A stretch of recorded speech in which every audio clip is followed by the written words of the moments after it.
So alis kami today and time check is 10 a.m. here right now.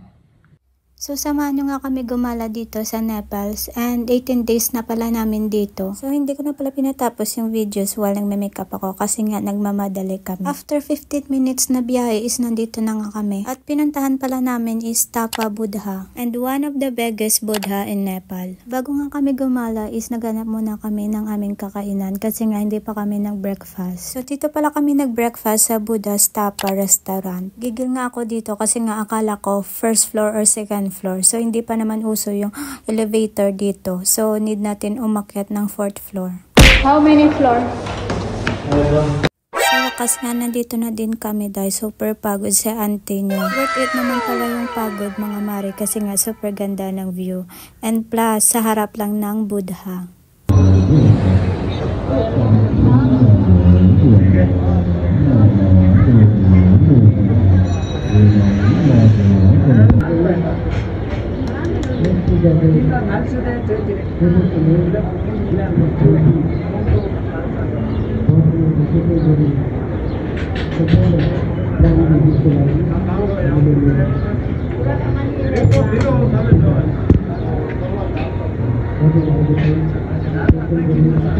So ito pala yung aming breakfast at na-order pala ako ng chicken fried rice with veggies. After nga namin kumain is bumaba na kami and pumunta kami dito kaagad. Dahil super cute ng mga birds dito so nilapitan ko nga.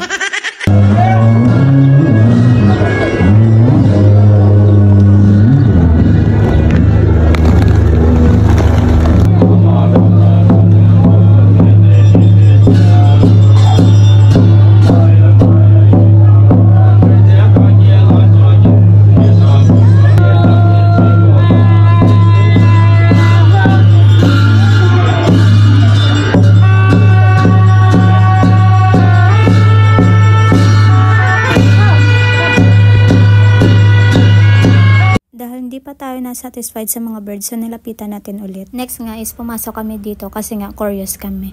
And ditong place nga is bawal pala mag-videos and mag-pictures. So nag-off na lang ako ng cellphone. At sa loob niya nga is ganito siya pero malaki siya. And also merong lalaki, super liit niya. So gusto ko sana siyang videoan kasi nga lang diba bawal mag-video. And next nga is umakyat na kami dito sa malaking Buddha. So ayun, bawal pala mag-wear ng shoes. So ayun, iniwan lang namin dyan. And then umakyat na kami. And also, bawal din mag-TikTok.